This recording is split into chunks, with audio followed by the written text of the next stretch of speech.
ಯಾವತ್ತೂ ಯುದ್ಧ ಧರ್ಮ. ಹಾಗಾಗಿ ಇದು ಸರಿಯಾದ ಸಂದರ್ಭ. ಹೊಡಿಬೇಡವನ್ನ ಶರಹೀನರತಹೀನನಾಗಿ ಶರದಿಯೋಳು ಮುಳುಗುವನೋಳು ತೊಡೆಗಾಂಡಿ ಬವನು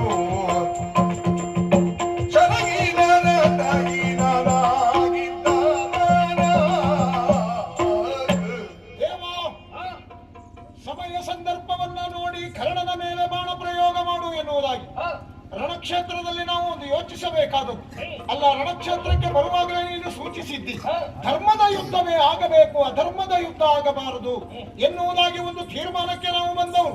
ಈಗ ನನ್ನ ವೈರಿಯಾದಂತ ಕರ್ಣನ ಪರಿಸ್ಥಿತಿ ನೋಡಿದೆಯಾ? ಶರ ಇಲ್ಲ, ಆ ಕಡೆಯಲ್ಲಿ ರಥ ಹೂತು ಹೋಗಿದೆ, ಸಾರಥಿ ಇಲ್ಲ. ಅವನ ಮೇಲೆ ನಾನು ಬಾಣ ಪ್ರಯೋಗ ಮಾಡಿ ಅವನನ್ನ ಗೆದ್ದೆ ಅಲ್ಲ ಕೊಂದೆ ಅಂತಾದ್ರೆ ಅದು ಜಯ ಅಂತ ಆಗ್ತದೆ ಕೃಷ್ಣ. ನೀನ್ ತಿಳ್ಕೊಳ್ಳುವುದಲ್ಲ, ಮತ್ತೆ ಅವ ಮಾಡಿದ್ದೇನೆನ್ನುವಾಗಿ ಸರಿಯಾಗಿ ಯೋಚನೆ ಮಾಡು. ಯಾವುದು? ಇಲ್ಲಿಯವರೆಗೆ ಅಧರ್ಮದ ಕಾರ್ಯವನ್ನೇ ಮಾಡಿದ ಕರ್ಣ ಇದೇ ಪರಿಸ್ಥಿತಿಯಲ್ಲಿರುವಾಗಲೇ ಹೊಡೆದುಡಿಸಬೇಕು. ಹೌದಾ? ಹಾಗಾಗಿ ಹೇಳ್ತಾ ಇದ್ದೀನಿ ನೋಡಿ, ನಿನ್ನ ಉಪದೇಶ ನಾನು ಹೊಡಿಲೇಬೇಕಾದ್ರೆ ಹೊಡಿದಿಲ್ಲ, ಹೊಡೆಯುವುದಕ್ಕಾಗುವುದೇ ಇಲ್ಲ. ಹೊಡಿಬೇಕು ಅಂತ ಹೇಳುದು. ಯಾಕಾಗ ಹೊಡಿಬೇಕು? ನೀನು ಹೊಡಿದಿದ್ರೆ ನಾನು ಬಿಡುದಿಲ್ಲ. ಏನ್ ಮಾಡ್ತೀನಿ? ನಾನು ಹೊಡಿಸ್ತೇನೆ. ಹಾಗೆ ನಾನು ಕುಳಿದವರಿದ್ದಾರೆ. ಯಾರು ಇದ್ದಾರೆ? ಧರ್ಮರಾಯ ಇದ್ದಾನೆ, ಭೀಮ ಇದ್ದಾನೆ, ನಕುಲ ಇದ್ದಾನೆ, ಸಹದೇವ ಇದ್ದಾನೆ, ಎಲ್ಲರನ್ನ ಹೊಡಿಸ್ತೇನೆ. ಕೃಷ್ಣ, ಧರ್ಮರಾಯ ನಮ್ಮ ಅಣ್ಣ, ಇಂಥ ಪರಿಸ್ಥಿತಿ ಹೊಡೆ ಈಗ. ಕಲಿಗಿರೀಟಿಯ ಕೇಳು,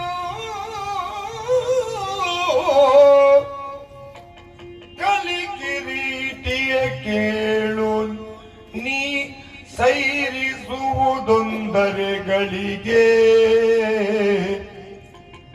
ನೀ ಸೈರಿಸುವುದೊಂದರೆಗಳಿಗೆ ಮಾತ್ರದಿ ನೆಲನೊಳ ಅಡಗಿಗ ರಥವ ಎಬ್ಬಿಸಿಕೊಂಡು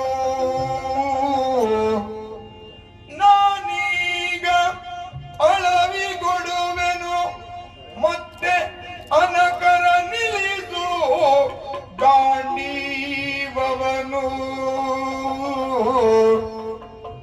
ಕಲಿಕಿರೀಟಿಯೇ ಕೇಳು,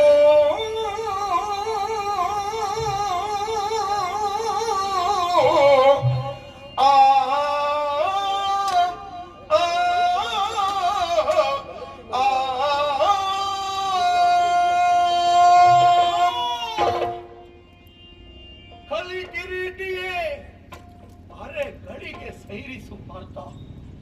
ಇದು ನನ್ನ ದಯನೀಯ ಸ್ಥಿತಿಯನ್ನ ನೀನೊಮ್ಮೆ ನೋಡಬಾರದೆ. ರಥದ ಧ್ವಜ ಮುರಿದು ಬಿದ್ದಿದೆ, ರಥದ ಚಕ್ರ ತರೆಯಲ್ಲಿ ಹೂತು ಹೋಗಿದೆ, ಶಸ್ತ್ರಹೀನನಾಗಿದ್ದೇನೆ, ಸಾರಥಿ ಮೊದಲೇ ಬಿಟ್ಟು ಹೋಗಿದ್ದಾನೆ. ಇಂತಹ ಪರಿಸ್ಥಿತಿಯಲ್ಲಿ ನನ್ನ ಮೇಲೆ ಬಾಣವನ್ನು ಪ್ರಯೋಗಿಸಿ ನೀನು ಗೆದ್ದೆ ಅಂತಾದ್ರೆ ಇದು ಧರ್ಮಸಮ್ಮತವಾದಂತಹ ಗೆಲುವಂತ ಕರೆಸಿಕೊಳ್ಳುವುದಕ್ಕೆ ಸಾಧ್ಯ ಉಂಟೇನು? ನೀನು ಇದುವರೆಗೆ ಗಳಿಸಿದಂತಹ ಕೀರ್ತಿಯ ಶಿಖರಕ್ಕೆ ಇದು ಒಂದು ಗರಿಯಾಗುವುದಕ್ಕೆ ಸಾಧ್ಯ ಉಂಟೇನು? ಚಂದ್ರವಂಶದ ಬಿಳಿಯ ಪರದೆಯ ಮೇಲೆ ಕಪ್ಪು ಚುಕ್ಕಿ ನೀನಾಗುತ್ತೀಯೇನು? ಅಲ್ಲ, ಧರ್ಮಜ್ಞನಾದಂತಹ ಧರ್ಮ ಪುರುಷನಾದಂತಹ ನಿನ್ನಣ್ಣ ಧರ್ಮರಾಯ ಇದನ್ನ ಗೆಲುವಂತ ಒಪ್ಪಿಕೊಂಡಾದ ಹೇಳು. ಅಲ್ಲ, ನಿನ್ನ ಅಣ್ಣನಾದಂತಹ ಭೀಮಸೇನ ಭಾರತ ಶಹಬಾಸನು ಹಾಗೆ ನಿನ್ನ ಬೆನ್ನನ್ನ ತಟ್ಟಿಯಾದ ಹೇಳು. ನಕುಲ ಸಹದೇವರು ಅಣ್ಣನ ಸಾಹಸ ಎನ್ನುವ ಹಾಗೆ ಸಂತೋಷವನ್ನ ಪ್ರಕಾರ ಹೇಳು. ಇದು ನಿನ್ನಲ್ಲಿ ಯುದ್ಧ ಮಾಡುವುದಿಲ್ಲ ಎನ್ನುವ ಹಾಗೆ ನಾನು ಹೇಳುತ್ತಾ ಇಲ್ಲ. ಅರೆ ಗಳಿಗೆಯ ಅವಕಾಶವನ್ನ ನನ್ನ ಪಾಲಿಗೆ ಕಲ್ಪಿಸು. ಧರೆಯಲ್ಲಿ ಹೂತು ಹೋಗಿರುವಂತಹ ಈ ರಥವನ್ನ ಮೇಲಕ್ಕೆ ಎತ್ತಿ ನಿನ್ನಲ್ಲಿ ಯುದ್ಧವನ್ನು ನಾನು ಮುಂದುವರಿಸುತ್ತೇನೆ ಪಾರ್ಥ. ಅರೆ ಕ್ಷಣ ಸೈರಿಸು, ಅರೆ ಕ್ಷಣ ಸೈರಿಸು. ದ್ವೇಷವಡಗಿಯಾತನೊಳ ಬಿಲಾಶೆಯಿಂದಲ ಮಧುಸೂದನನೊಳಗೋ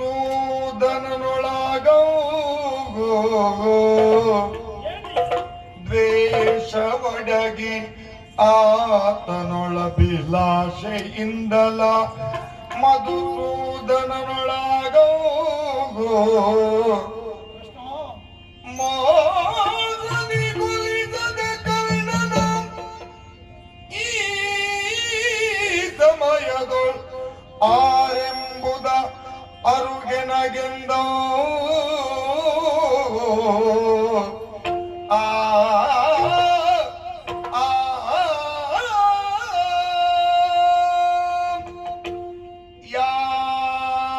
ಯಾದವೋ ತಮ ಲಾಲಿಸಿ ಕೇಳು ಕಿಟತ ತೋದಿನ ಕಡಿಪುತ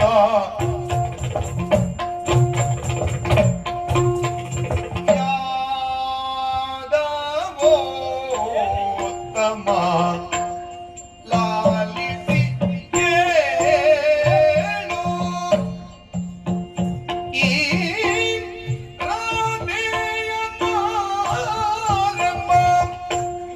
ನಿಜವನು ಹೇಳು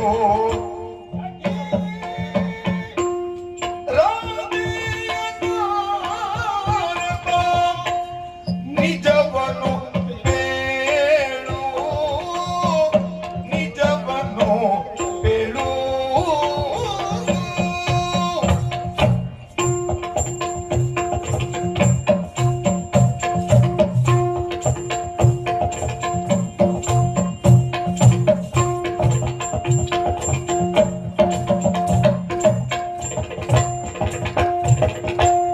ಕುಂತಿಯು ತರದಲ್ಲಿ ಜನಿಸಿದವನು ಎಂಬ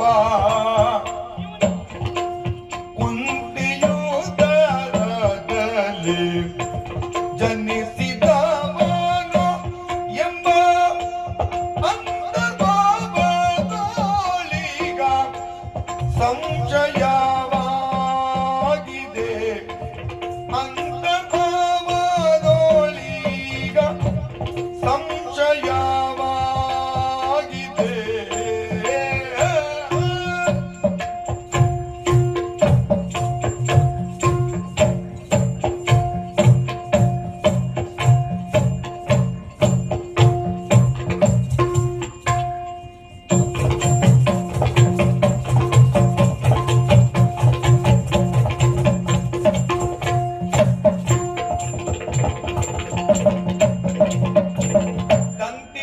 ದಂತೀಶನಿಗೆ ರಾಜ್ಯ ಬಿಟ್ಟು ನಾವೈವರು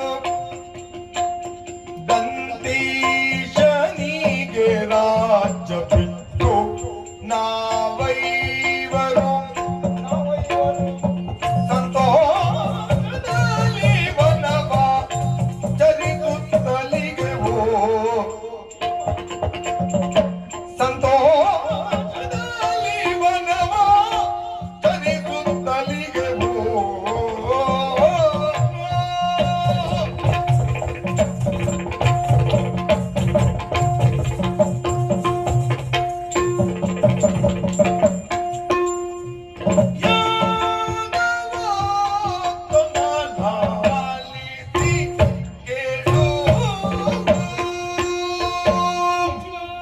ಓ ಯಾದವೋತ್ತಮ, ಹೇಳಯ್ಯ ಪಾರ್ಥ.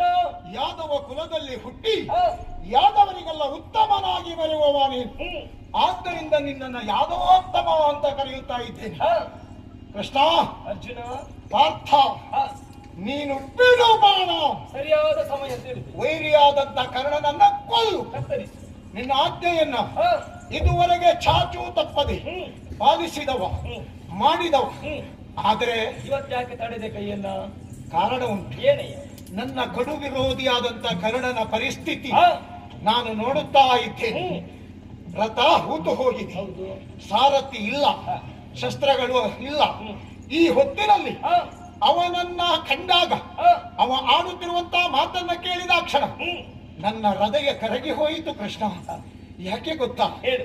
ನಮ್ಮ ಅಮ್ಮನಿಗೆ ಹ್ಮ್, ಕುಂತಿದೇವಿಗೆ ಹ್ಮ್, 5 ಜನ ಪಾಂಡವರು. ಆ, ಆದ್ರೆ ಆ, 5 ಅಲ್ಲ, ಮತ್ತೊಬ್ಬ ಇದ್ದ, ಹ್ಮ್, 6ನೆಯವ ಇವ ಇರಬಹುದು ಹ್ಮ್, ಎನ್ನುವುದಾಗಿ ನನ್ನ ಅಂತರಾತ್ಮ ಹ್ಮ್, ಆ ಅಂತರಾತ್ಮ ಹೇಳುತ್ತಾ ಉಂಟು. ಹ್ಮ್, ದೇಹಕ್ಕೆ ಗಾಯವಾದಾಗ ಹ್ಮ್, ಯಾವ ರೀತಿ ನೋವಾಗುವುದಿಲ್ಲ ಹೇಳು? ಹ್ಮ್, ಅದೇ ರೀತಿ ಬಂಧುಗಳಿಗೆ ಹ್ಮ್, ನೋವಾದಾಗ ಮನಸ್ಸಿಗೂ ಅದೇ ನೋವಾಗುತ್ತದಂತೆ. ಒಂದು ಗಳಿಗಾದ್ರೆ ಸರಿಯಪ್ಪ, ಹಾ. ಇಲ್ಲಿಗೆ ಯಾಕೆ ಹಾಗಾಯ್ತು ಅಂತ ನೀನು- ಯಾಕೆ ನನಗೆ ಹಾಗಾಯ್ತು ಅಂತ ಗೊತ್ತಿಲ್ಲ. ಹಾ. ಈ ಕ್ಷೇತ್ರದಲ್ಲಿ ಅವನನ್ನ ಕಂಡಾಗ ನನ್ನ ಮನಸ್ಸು ನೋಯುತ್ತಾ ಉಂಟು.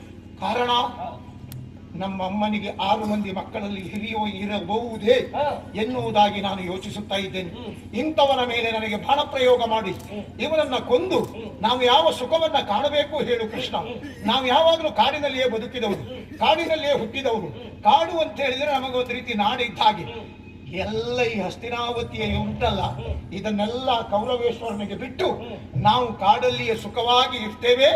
ಇಂಥ ಸಂದರ್ಭದಲ್ಲಿ ಪಾರ್ಥನಾದಂತ ನಾನು ಕರ್ಣನನ್ನ ಕೊಲ್ಲುವುದಕ್ಕೆ ಮನ ಮಾಡುವುದಿಲ್ಲ.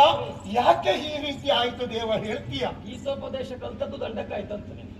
ಅದು ನೀನೇ ಉಪದೇಶ ಎಂತ ನೀನು ಇಲ್ಲದೆ ಉಪದೇಶ ಮಾಡಿದ್ದು ನೀನೇ ಅಲ್ಲ. ಯಾರ್ಯಾರಿಗೂ ಹೋಲಿಕೆ ಮಾಡ್ತಾ ಇದ್ದೆಲ್ಲ. ಹೌದು. ಕಂಡಾಗ ಯಾರಾಗಿ ಕಂಡಿತ್ತು ನಿನಗೆ? ನನ್ನ ಅಣ್ಣ ಧರ್ಮರಾಯನಂತೆ ಇವನನ್ನ ಕಾಣ್ತಾ ಇದ್ದೇನೆ. ಧರ್ಮ ಸಿಂಹಾಸನದ ಮೇಲೆ ಧರ್ಮರಾಯ ಕುಳಿತುಕೊಳ್ಬೇಕೆನ್ನುವ ಹಾಗೆ ನಾವು ಯೋಚನೆ ಮಾಡಿದ್ರೆ ಅದೇ ಧರ್ಮರಾಯನನ್ನ ಕಾಲಿಂದ ತುಳಿದ ಅವನನ್ನ ಧರ್ಮವಂತ ಅಂತ ಹೇಳ್ತೀಯ. ಆಮೇಲೆ ಎರಡನೆಯವನಾದಂತ ನನ್ನ ಅಣ್ಣ ಶತಗಜತ್ರಾಣಿಯಾದಂತ ಭೀಮ, ಚಿತ್ರಸೇನಿಂದ ಓಡಿ ಹೋದವ ಬಲದಲ್ಲಿ ಭೀಮನಿಗೆ ಹೋಲಿಸ್ತೀಯ. ಅಂತ ಬಲವಂತನನ್ನ ನಾನು ಕಾಣ್ತಾ ಇದ್ದೇನೆ. ಅಲ್ಲ ಅವ ಬಲವಂತ. ಆಮೇಲೆ ನಕುಲ ಸಹದೇವರು ನನ್ನ ತಮ್ಮಂದಿರು ಇವತ್ತೆಲ್ಲ ಸೋತದ್ದು. ಇವತ್ತೇ ಸೋತವರು. ಅಲ್ಲ, ಅವರ ಕೈಯಿಂದ ಸೋತಿದ್ದಾನೆ ಇವನು. ಹೌದು. ಅದೇ ತಮ್ಮಂದಿರಲ್ಲಿ ಮತ್ತೊಬ್ಬ ಇವ ಬಂದ ಅಂತ ಯೋಚಿಸ್ತಾ ಅಲ್ಲವೇ ಇದ್ದೆ. ಅಲ್ಲ. ಮತ್ತೆ ಅವ ಏನು ಗೊತ್ತುಂಟ, ಹಾ. ಇದುವರೆಗೆ ಅಧರ್ಮದ ಕಾರ್ಯವನ್ನ ಮಾಡಿದ್ದರಿಂದ ಹ್ಮ್. ತೂಕ ಇಲ್ಲದಿರುವ ರಥವು ಹೂತು ಹೋಗಿದೆ. ಓಹೋ. ಇದರಲ್ಲಿ ಹೂತು ಹೋಗುದೇ ಹೌದು ಅಂತ ಆದ್ರೆ ಲೋಕದಷ್ಟೇ ತೂಕ ಇರುವ ನಮ್ಮ ರಥ ಹೂತು ಹೋಗ್ಬೇಕಾಗಿತ್ತು. ಹಾ. ಅದರಷ್ಟು ಭಾರ ಇಲ್ಲದಿದ್ರು ಆ ರಥ ಹೂತದ್ದು ಯಾಕೆ? ಯಾಕೆ? ಆ ರಥದಲ್ಲಿ ಯಾವುದು ಧರ್ಮ ಇಲ್ಲ ಎನ್ನುವ ಕಾರಣಕ್ಕಾಗಿ ಹೂತಿದೆ. ಓಹೋ. ಅದಕ್ಕೆ ಸಾಕ್ಷಿ ಒಂದೇ ಒಂದು ಸಾಕು. ಏನು? ರಾಜಸೂಯ ಅವಭೃತ ಸ್ನಾನ ಮಾಡಿದಂತ ದ್ರೌಪದಿಗೆ 5 ಇದ್ದವಳಿಗೆ 6 ಆಗುದಿಲ್ವ, 6 ಇದ್ದವಳಿಗೆ 100 ಆಗುದಿಲ್ವ, 100 ಇದ್ದವಳಿಗೆ ಯಾರೂ ಆಗುದಿಲ್ಲ ಅಂತ ಕೇಳಿದ ಅಧರ್ಮೀಕರಣ ಅವನು. ಸಭಾಪರ್ವ ಹೌದು. ಹಾಗಾಗಿ ಸಂಕಷ್ಟ ಅನುಭವಿಸ್ತಾ ಇದ್ದಾನೆ. ಹಾ. ಹೋಗು ಕೊಂಡು. ದೇವ, ನನಗೆ ಅವನ ಮೇಲೆ ಅಷ್ಟು ದ್ವೇಷ ಇಲ್ಲ. ನೀನು ಕೊಲ್ಲು ಕೊಲ್ಲು ಕೊಲ್ಲು ಅಂತೀಯಲ್ಲ, ಯಾಕೆ ನಿನಗೆ ಅಷ್ಟು ದ್ವೇಷ? ಸತ್ತ ಅಭಿಮನ್ಯು ನನ್ನ ಅಳಿಯ, ನೆನಪಿಲ್ಲ ನಿನಗೆ? ಹರಿಯ ನುಡಿಯನ್ನು ಕೇಳಿ ಮಲಗುಡ, ಹರಿಯ ನುಡಿಯನ್ನು ಕೇಳಿ ಮಲಗುಡ, ಅರಿವು ಗರ್ಭಗ ಎಂತ ನಡೆದು ಕೆಂಗಡಿಯ ಮಗನ ಮಲಗುಡ.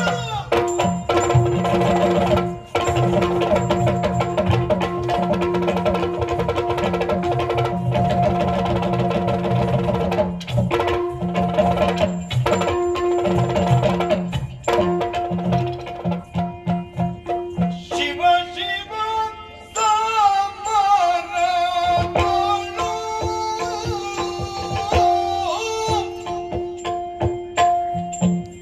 ಶಿವ ಶಿವ ಸಮರದೋಳು, ಕೈ ಸೋತೇನಲ್ಲೋ ಭುವನೇಶ ಮಮತೆಯೋಳು, ಕೈ ಸೋತೇನಲ್ಲೋ ಭುವನೇಶ ಮಮತೆಯೋಳು,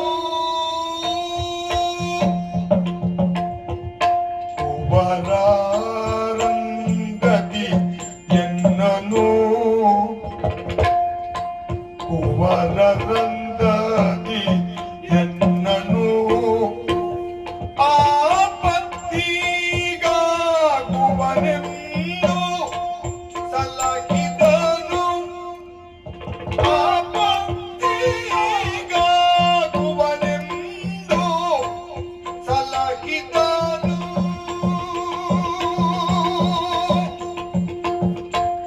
ಶಿವ ಶಿವ ಸಮರದೋಳು, ಕೈ ಸೋತನಲ್ಲೋ ಭುವನೇಶ ಮಮತೆಯೋಳು.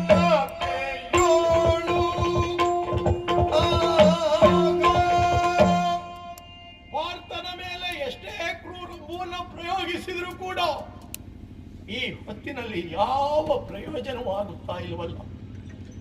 ಕ್ಷಣ ಕ್ಷಣಕ್ಕೂ ಕರ್ಣನ ಬಲ ಎನ್ನುವುದು ಕುಗ್ಗುತ್ತಾ ಇದೆ, ಪಾರ್ಥನ ಬಲ ಎನ್ನುವುದು ಹಿಗ್ಗುತ್ತಾ ಇದೆ. ಶಿವ ಶಿವ ಶಿವ ಶಿವ, ಕೈ ಸೋತೆನಲ್ಲ, ಕೈ ಸೋತೆನಲ್ಲ.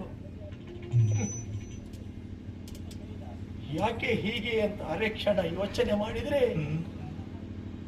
ಕರ್ಣನ ಈ ಪಾಪಿ ಕೈಗಳಿಗೆ ಹೇಗೆ ತಾನೇ ಜಯವಾಗುವುದಕ್ಕೆ ಸಾಧ್ಯ ಉಂಟು? ಒಂದು ಸಂದರ್ಭದಲ್ಲಿ ತಂಗಿಗೆ ಸಮಾನಳಾದಂತಹ ದ್ರೌಪದಿಯನ್ನ ಜಾರಿಣಿ ಎನ್ನುವ ಹಾಗೆ ಕೈ ತಟ್ಟಿ ನಗಾಡಿದಂತಹ ಪಾಪಿ ಕೈಗಳಲ್ಲಿ ಇದು ಅಲ್ಲ.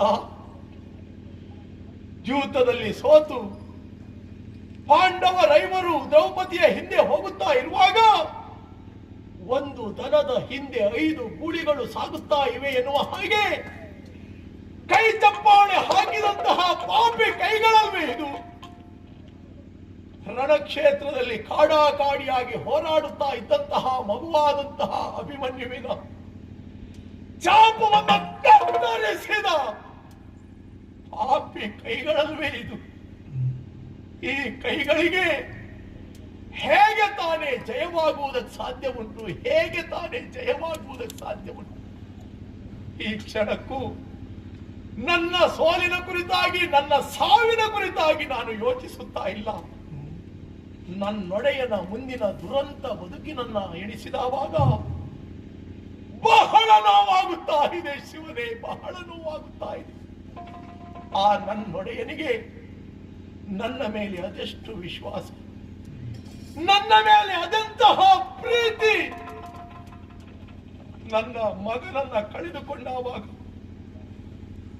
ತನ್ನ ಕೈ ಬೆರಳುಗಳಿಂದ ನನ್ನ ಕಣ್ಣೀರನ್ನ ಒರೆಸಿದಂತಹ ಪುಣ್ಯಾತ್ಮನಲ್ಲಿ ತನ್ನ ಮಗ ಸತ್ತಾವಾಗಲೂ ಕಣ್ಣೀರನ್ನ ಸುರಿಸದೆ, ನನ್ನ ಮಗನಾದಂತಹ ವೃಷಸೇನ ಸತ್ತಾವಾಗ ನನ್ನನ್ನ ಬಳಿಗೆ ಕರೆದು ಬಿಗಿಯಾಗಿ ಅಪ್ಪಿ ತನ್ನ ತೊಡೆಯ ಮೇಲೆ ನನ್ನ ತಲೆಯನ್ನ ಇಟ್ಟು, ಕರ್ಣ ದುಃಖಿಸಬೇಡುವ, ನಿನ್ನ ಮಗ ಹೋದರೇನಂತೆ, ನಿನ್ನ ಮಗನಾಗಿ ನಾನಿದ್ದೇನೆ ಕರ್ಣ ಎನ್ನುವ ಹಾಗೆ ನನಗೆ ಸಮಾಧಾನ ಹೇಳಿದಂತಹ ಆ ಪುಣ್ಯಾತ್ಮ ಅಂತಹ ನನ್ನೊಡೆಯನ ಸಾವಿನ ಕುರಿತಾಗಿ ಹೊತ್ತಿನಲ್ಲಿ ನಾನು ದುಃಖಿಸುವ ಹಾಗಾಯಿತು. ಹಾಗಾದ್ರೆ ಇಷ್ಟಕ್ಕೆಲ್ಲ ಕಾರಣೀಕರ್ತರು ಯಾರು? ಕೃಷ್ಣ. ನನ್ನ ಹುಟ್ಟಿನ ಗುಟ್ಟನ್ನ ತಿಳಿಸಿ ನನ್ನನ್ನ ಕೃಷ್ಣ ಕೊಂದೇ ಬಿಟ್ಟ. ಯಾವಾಗ ನನ್ನ ಬದುಕಿಗೆ ಅಗತ್ಯವಾಗಿತ್ತು ಆವಾಗ ನೀನು ಸೂರ್ಯ ಸುತ ಅಂತ ಹೇಳಿಲ್ಲ. ಇಡೀ ಸಮಾಜ ನನ್ನನ್ನ ಸೂತ ಸುತ ಎನ್ನುವ ಹಾಗೆ ಛೇಗಳೆಯುವಾಗ ನೀನು ಸೂರ್ಯ ಸುತ ಅಂತ ಹೇಳಿಲ್ಲ. ಬಿಲ್ವಿದ್ಯಾ ಪರೀಕ್ಷಾರಂಗದಲ್ಲಿ ಅವಮಾನವನ್ನ ಸಹಿಸುವುದಕ್ಕಾಗದೆ ತಲೆ ಕೆಳಗೆ ಹಾಕಿದ ಸಂದರ್ಭದಲ್ಲಿಯೂ ನೀನು ಸೂರ್ಯ ಸುತ ಎನ್ನುವ ಹಾಗೆ ಕೃಷ್ಣ ನನಗೆ ಹೇಳಿಲ್ಲ. ಯಾವಾಗ ನನಗೆ ಅವಶ್ಯಕತೆ ಇರಲಿಲ್ವೋ ಆವಾಗ ಬಂದು ನನ್ನ ಹುಟ್ಟಿನ ಗುಟ್ಟನ್ನ ಬಿಡಿಸಿ ನನ್ನನ್ನೆಲ್ಲ ನನ್ನೊಡೆಯ ಸುಯೋಧನನ್ನ ಕೊಂದ ಶಿವನೇ, ಮುಂದೇನು ಮಾಡಲಿ, ಮುಂದೇನು ಮಾಡಲಿ? ಆ ಸಮಯದಲ್ಲಿ ಹರಿಯು ಭೂದುರ ವೇಷವನ್ನು ತಾಳೊಡನೆ ಘನ ಸಂತೋಷದಿಂಪಗಳುತ್ತ ಕರ್ಣನ ಬಳಿಗೆ ನಡೆದ.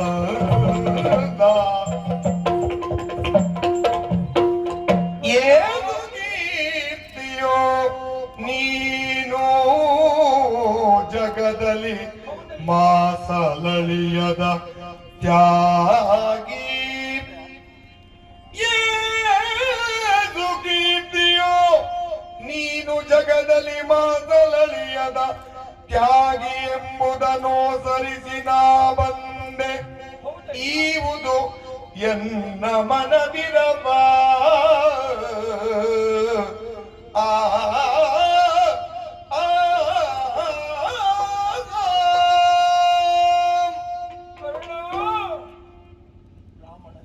ಒಳ್ಳೆಯದಾಗ್ಲಿ. ಏಸು ಕೀರ್ತಿಯೋ ಕರ್ಣ ನಿನ್ನದ್ದು. ದಾನದಲ್ಲಿ ಯಾರು ಅಂತ ಕೇಳಿದ್ರೆ ಬಲಿ, ತ್ಯಾಗದಲ್ಲಿ ಶಿಬಿ, ಭೋಗದಲ್ಲಿ ಇಂದ್ರ.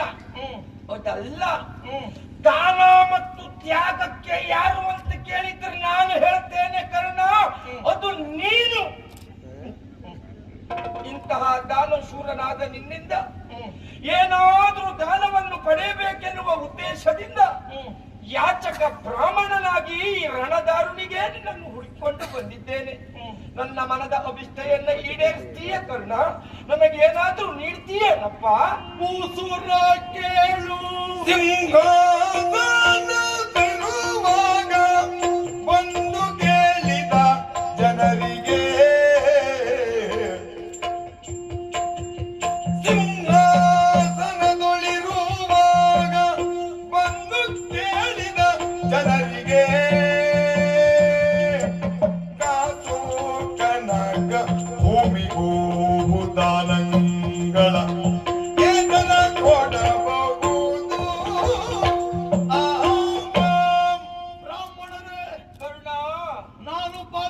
ಶೂರ ಎನ್ನುವಂತಹ ವಿಷಯವನ್ನ ತಿಳಿದು ನನ್ನಲ್ಲಿ ದಾನ ಕೇಳುವುದಕ್ಕಾಗಿ ಬಂದಿರೇನೆ. ಹೌದಪ್ಪ. ಸತ್ಯ ಸ್ವಾಮಿ. ಬಂದು ಕೇಳಿದ ಅನೇಕರಿಗೆ ಗೋದಾನ, ಭೂದಾನ, ಕನಕದಾನ ಹೀಗೆ ದಾನವನ್ನ ಕೊಟ್ಟು ಕಳಿಸಿದವನು, ಅವರನ್ನ ಪಡಿಸಿದವನು. ಆದ್ರೆ ಎಲ್ಲಿ ಗೊತ್ತೇ? ಎಲ್ಲಿ? ಅಂಗರಾಜ್ಯದ ಸಿಂಹಾಸನವನ್ನ ಏರಿ ರಾರಾಜಿಸುತ್ತಾ ಇದ್ದಂತ ಆ ಕಾಲದಲ್ಲಿ. ಆದರೆ ನೀವೀಗ ಬಂದದ್ದು ಅಂಗರಾಜ್ಯದ ಅರಮನೆಗೆ ಅಲ್ಲ, ಕುರುಕ್ಷೇತ್ರದ ರಣಧಾರಣಿಗೆ. ಹೌದಪ್ಪ. ನೋಡಿದ್ರ ಸ್ವಾಮಿ, ಸಾವಿರ ಸಾವಿರ ಹೆಣಗಳ ರಾಶಿ ಕಾಣುತ್ತಾ ಇದೆ. ನಿಜ. ರಕ್ತದ ಓಕುಳಿಯೇ ಹರಿಯುತ್ತಾ ಇದೆ. ಹೌದು. ಇಂತಹ ಪರಿಸ್ಥಿತಿಯಲ್ಲಿ ಇಂತಹ ಪರಿಸರಕ್ಕೆ ಬಂದು ದಾನ ಬೇಕು ಅಂತ ಕೇಳಿದ್ರೆ ನಾನು ಎಲ್ಲಿಂದ ಕೊಡಲಿ ಸ್ವಾಮಿ? ನಾನು ಹೇಗೆ ಕೊಡಲಿ ಹೇಳಿ ನಿಮಗೆ? ಹಾಗಾದ್ರೆ ನಿಮ್ಗೆ ಕೊಡ್ಲಿಕ್ಕೆ ಮನುಷ್ಯಂತಾಯ್ತು, ಕೊಡುವುದಕ್ಕೆ ಏನು ಇಲ್ವಲ್ಲ.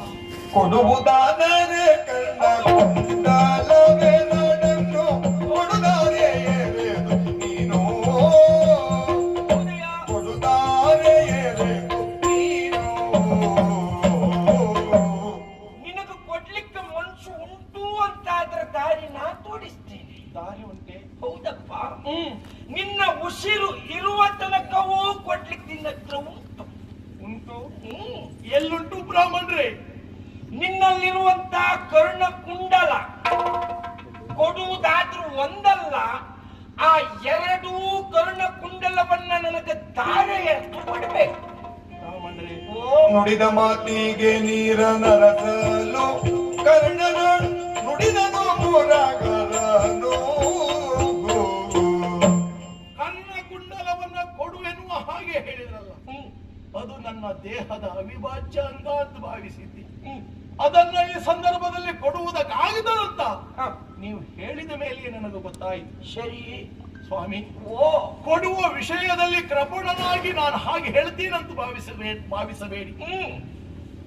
ದಾನವನ್ನ ಧಾರೆ ಎರೆದು ಕೊಡುವಂತ ಕೇಳಿದ್ರಲ್ಲ ಸ್ವಾಮಿ, ಧಾರೆ ಎರೆದು ಕೊಡುವುದಕ್ಕೆ ಶುದ್ಧೋದಕ ಬೇಕಾ ಬೇಡುವ ಹೇಳಿ? ಬೇಕೇ ಬೇಕು. ಈ ಕುರುಕ್ಷೇತ್ರದ ಯುದ್ಧ ಕ್ಷೇತ್ರದಲ್ಲಿ ಶುದ್ಧೋದಕವನ್ನು ನಾನು ಎಲ್ಲಿಂದ ತರಲಿ ಸ್ವಾಮಿ? ಹಾಗಾದ್ರೆ ನಿಂಗೆ ಅದಕ್ಕೊಂದು ಮಾರ್ಗ ಸೂಚಿಸಿದ್ರೆ ನೀ ದಾನ ಎರೆದು ಕೊಡ್ತೀಯ ಅಂತ ಆಯ್ತು. ಉದಕವ ಹೊರಗರ ಸುದೇಗೆ ನಿನ್ನಯ ಹೃದಯ ಕಮಲ ನೋಡಿಗ ಉದಕದಿ ದಾರಿಯರೆದು ಕೊಡುಯೇನಲಾಗ ಹರುಜನಿ ನಡು ನಕ್ಕನೋ. ಕರ್ಣ, ನಿಂಗೆ ಕೊಡ್ಲಿಕ್ಕೆ ಮನ್ಸು ಉಂಟು ಅಂತಾದ್ರೆ ಎಲ್ಲೆಲ್ಲೋ ಹುಡುಕುದು ಬೇಡ. ನಿನ್ನ ಹೃದಯ ಕಮಲದಲ್ಲಿರುವಂತ ಅಮೃತ ಕಲಶವನ್ನೇ ದಾರೆ ಎರೆದು ಕೊಡ್ತೀಯೇನಪ್ಪ.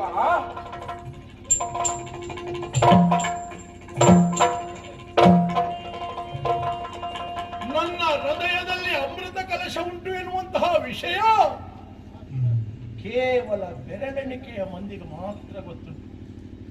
ಅದರಲ್ಲಿ ತಿಳಿದವಳು ಅಂತ ಹೇಳಿದ್ರೆ ನನ್ನ ತಾಯಿಯಲ್ಲಿ ಮಾತೆ ಬಲ್ಲಳು ಬಾರಳಿ ತೆರ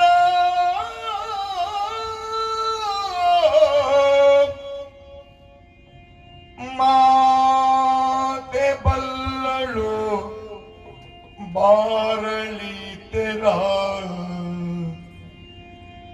ತಾತ ಬಲ್ಲನು ಕೇಳನಿದ ತಾತ ಬಲ್ಲನು ಕೇಳನಿದ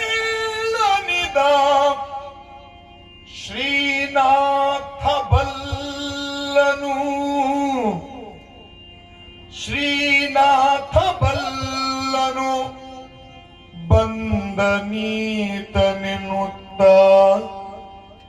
ಯೋಚಿಸಿದ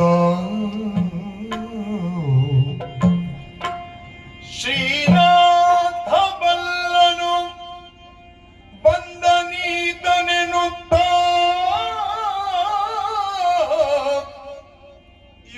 ಯೋಚಿಸಿದ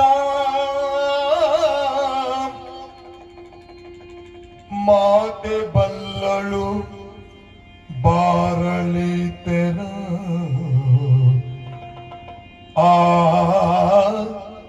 ಆ ಆ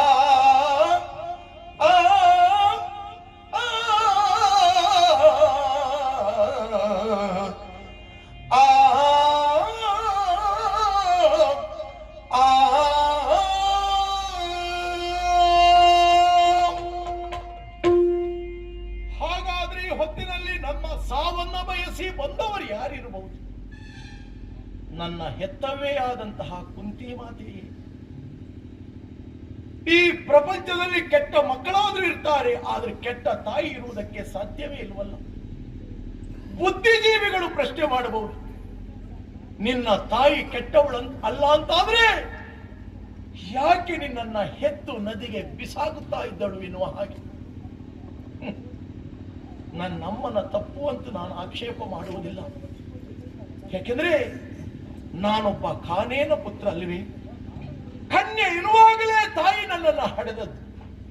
ಸಮಾಜದ ಅಪವಾದಕ್ಕೆ ಹೆದರಿ ಈ ಕರ್ಣನನ್ನ ನದಿಯಲ್ಲಿ ತೇಲಿ ಬಿಟ್ಟರೆ ನನ್ನ ಅಮ್ಮನ ತಪ್ಪು ಅಂತ ಹೇಳುವುದಕ್ಕೆ ಸಾಧ್ಯ ಉಂಟೆ? ಆ ನನ್ನ ಅಮ್ಮನಿಗೆ ನನ್ನ ಮೇಲೆ ಎಷ್ಟು ಪ್ರೀತಿ ಉಂಟು ಎನ್ನುವುದಕ್ಕೆ ಸಾಕ್ಷಿ ಒಂದೇ ಒಂದು ಸಾಕು. ಪಿಲ್ವಿದ್ಯಾ ಪರೀಕ್ಷಾ ರಂಗದಲ್ಲಿ ಅರ್ಜುನ ತೋರಿಸಿದಂತಹ ಸಾಹಸವನ್ನ ನಾನೂ ಕೂಡ ತೋರಿಸಿದವಾಗ ಸೇರಿದವರೆಲ್ಲ ನನ್ನನ್ನ ಸೂತ ಸುತ ಎನ್ನುವ ಹಾಗೆ ಚೀಗಳೆದು. ಆವಾಗ ವರ್ತಮಾನ ಒಂದು ಕೇಳಿದೆ. ಅರಮನೆ ಅಂತಃಪುರದಲ್ಲಿ ನಾರಿಯೋರ್ವಳು ಸ್ಮೃತಿ ತಪ್ಪಿ ಬಿದ್ದಳು ಎನ್ನುವ ಹಾಗೆ. ಆ ನಾರಿ ಮತ್ಯಾರು ಅಲ್ಲ, ನನ್ನ ತಾಯಿ ಎನ್ನುವ ಹಾಗೆ ನನಗೆ ತಡವಾಗಿ ಗೊತ್ತಾದ ಸತ್ಯ ಅಲ್ಲವೇ. ನನ್ನ ತೇಜೋ ವಧೆಯನ್ನೇ ಸಹಿಸದೇ ಇರುವಂತಹ ನನ್ನ ತಾಯಿ ನನ್ನ ಸಾವನ್ನ ಬಯಸುವುದಕ್ಕೆ ಸಾಧ್ಯ ಉಂಟೆ? ಇನ್ನು ನನ್ನಪ್ಪ ಸೂರ್ಯದೇವ ಬಂದಾನಿ. ಯಾಕೆ ಬಂದ? ಮೊದಲೊಮ್ಮೆ ಭೂಮಿಗೆ ಬಂದು ನನ್ನನ್ನು ಎಚ್ಚರಿಸಿ ಹೋದವನು. ಮಗನೇ, ತಾಯಿ ಬರ್ತಾಳೆ, ಜಾಗೃತಿಯಿಂದ ಇರು, ಬೇಡ್ತಾಳೆ ಬಂದು ನಿನ್ನಲ್ಲಿ ದಾನವನ್ನ ಎನ್ನುವ ಹಾಗೆ. ಹಾಗಾದ್ರೆ ನನ್ನ ಶ್ರೇಯಸ್ಸನ್ನ ಬಯಸಿರುವಂತಹ ಆ ಸೂರ್ಯದೇವ ನನ್ನಪ್ಪ ನನ್ನ ಸಾವನ್ನ ಬಯಸಿ ಬರಲಾರ. ಇನ್ನು ತಿಳಿದವರಿಗೆ ಶ್ರೀನಾಥ ಬಲ್ಲ. ಬಂದನೆ ಲೋಕವನ್ನೇ ಕಾಯುವಂತಹ ಆ ಶ್ರೀಮನ್ನಾರಾಯಣ ಈ ಹೊತ್ತಿನಲ್ಲಿ ಈ ಕರ್ಣನ ಸಾವನ್ನ ಬಯಸಿ ಬಂದರೆ ಆಕ್ಷೇಪ ಅಲ್ಲ.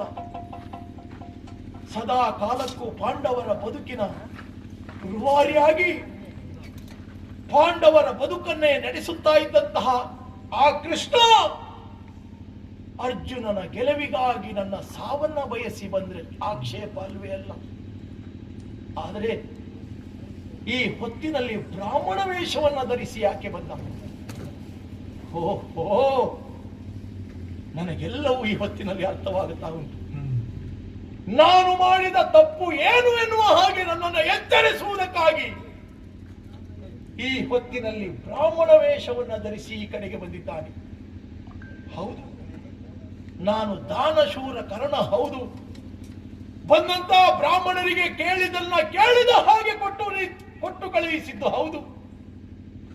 ಆದರೆ ಯಾಕಾಗಿ ನಾನು ದಾನವನ್ನ ಕೊಟ್ಟೆ ಎನ್ನುವುದು ನನ್ನ ಅಂತರಂಗ ಇದುವರೆಗೆ ಯಾರಿಗೂ ತಿಳಿಯಲಿಲ್ಲ.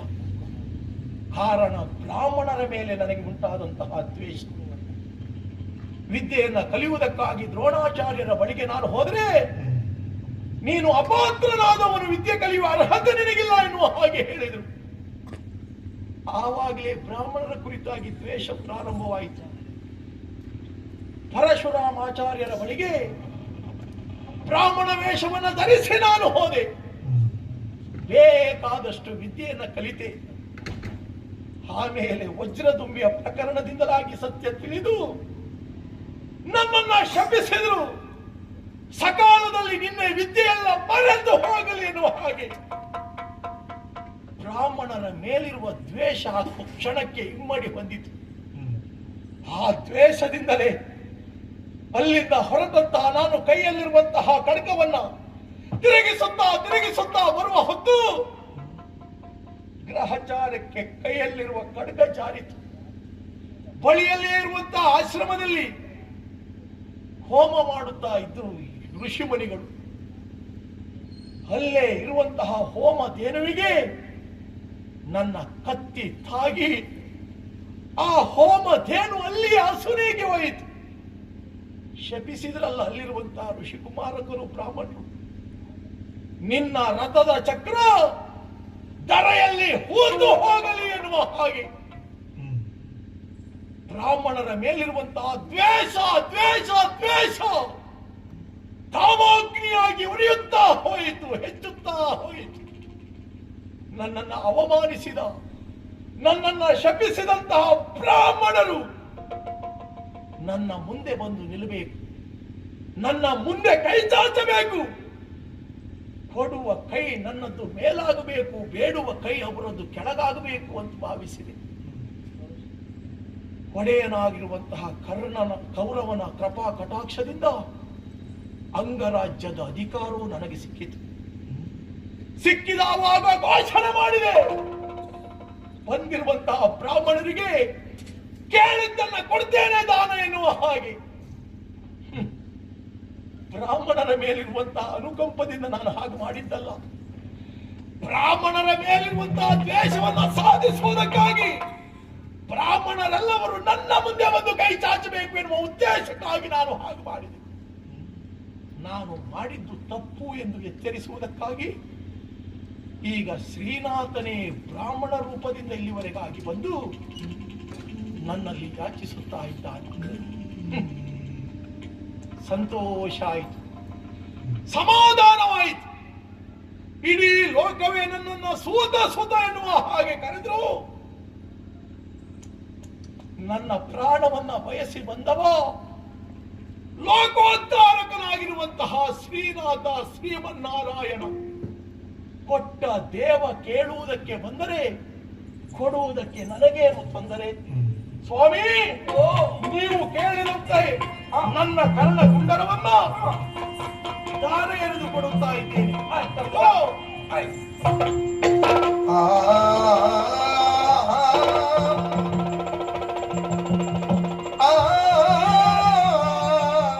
ಸಂತೋಷಗೊಂಡೆ ಕರ್ಣ, ನಾನು ಯಾರೆನ್ನುವುದನ್ನು ನೋಡು.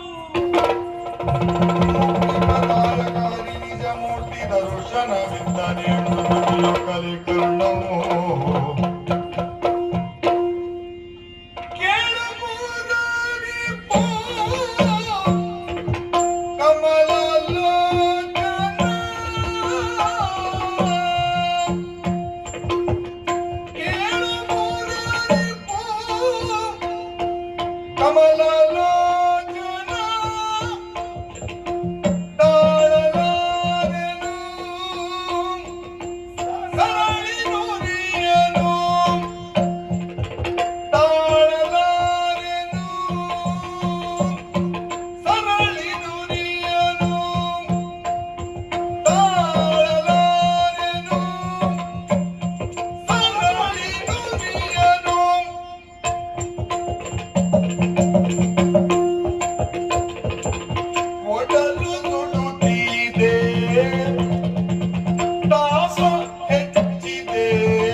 ಶಯನನೇ ಕಾಯೋ ಕರುಣದೇ ಕಡಲ ಶಯನನೇ ಕಾಯೋ ಕರುಣದೇ ಭಕ್ತವತ್ಸಲ ಮುಕ್ತಿದಾಯಕ ಭಕ್ತವತ್ಸಲ ಮುಕ್ತಿದಾಯಕ ಶಕ್ತಿ ರೂಪನೇ ಜಯನೇ ಶಕ್ತಿ ರೂಪನೇ ಜಯನೇ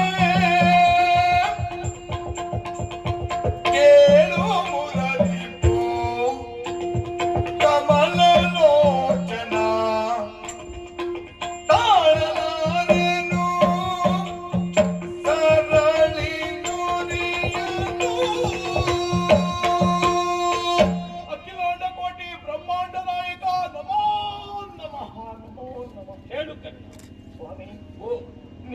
ಹೇಳಿದಂತೆ ಹೇಳಿದ ರೀತಿಯಲ್ಲಿ ನನ್ನ ಕರ್ಣ ಕುಂಡಲವನ್ನ ಹೃದಯದಲ್ಲಿರುವಂತಹ ಅಮೃತ ಕಲಶವನ್ನ ತೆಗೆದು ದಾರ ಎರೆದು ಕೊಟ್ಟಿದ್ದೇನೆ ಸ್ವೀಕರಿಸಿದ್ದೇನೆ. ಇದು ಸಾಧ್ಯವಾಗುತ್ತಾ ಇಲ್ಲ.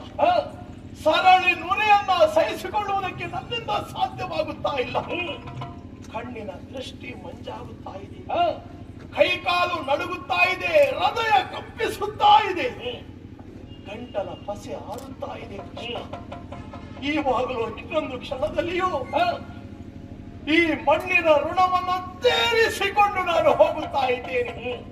ಸ್ವಾಮಿ, ಈ ಕೊನೆಯ ಕ್ಷಣದಲ್ಲಿ ಕೈ ಮುಗಿದು ತಲೆ ಬಾಗಿಸಿ ನಿನ್ನಲ್ಲಿ ಕೇಳಿಕೊಳ್ಳುವುದಿಷ್ಟೇ ಇಷ್ಟು. ಏನಾಗಬೇಕು? ಈ ಪ್ರಪಂಚದಲ್ಲಿ ಕುಂಟನಾಗಿ ಕುರುಡನಾಗಿ ಬದುಕಬಹುದು, ಆದರೆ ಅನಾಥನಾಗಿ ಬದುಕುವಂತಹ ದುಸ್ಥಿತಿ ನನ್ನ ಶತ್ರುಗಳಿಗೂ ಬೇಡ ಕೃಷ್ಣ, ಶತ್ರುಗಳಿಗೆ ಬೇಡ.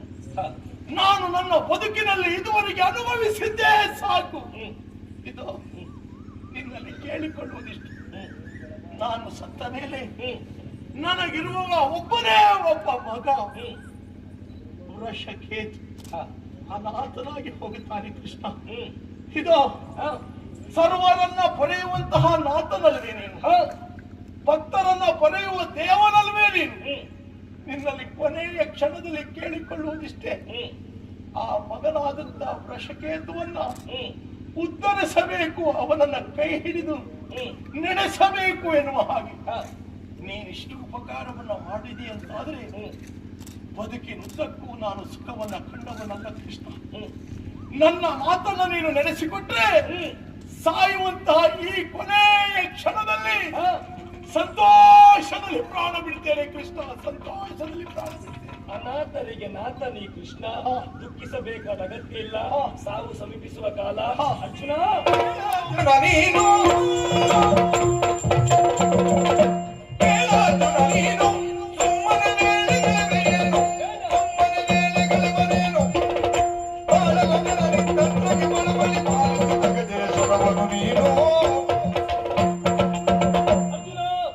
ಸರಿಯಾದ ಸಮಯ.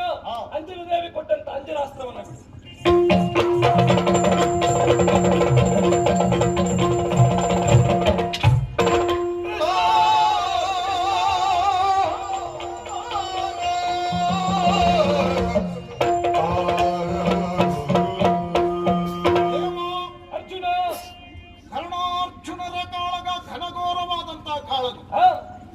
ಇವತ್ತಿನ ಯುದ್ಧದಲ್ಲಿ ಕರ್ಣ ಸಾಯ್ತಾನೋ ಅರ್ಜುನ ಸಾಯ್ತಾನೋ ಎನ್ನುವುದಾಗಿ ರಣಕ್ಷೇತ್ರದಲ್ಲಿದ್ದವರೆಲ್ಲವರು ಬೆಕ್ಕಸ ಬೆರಗಾಗಿ ನೋಡುತ್ತಾ ಇದ್ದಾರೆ. ನಿನ್ನ ನಿದರ್ಶನದಂತೆ ನಾನು ಪ್ರತಿಜ್ಞೆ ಮಾಡಿದ ಹಾಗೆ ಕರ್ಣನ ಶಿರವನ್ನು ಹಾರಿಸಿದ್ದೇನೆ. ಇನ್ನೇನಾಗಬೇಕು ಎನ್ನುವುದು ನೀನು ಸೂಚಿಸಬೇಕು. ಇವತ್ತಿನ ಯುದ್ಧ ಮುಗಿಯಿತು. ನಾಳೆ ದಿವಸ ಯುದ್ಧಕ್ಕೆ ಯಾರು ಬರ್ತಾರೆ ಎನ್ನುವ ನಿರೀಕ್ಷೆಯಲ್ಲಿ ಇದ್ದು ಇಷ್ಟೊತ್ತಿನ ಕಥೆಗೆ ಮಂಗಳ. ನಮೋ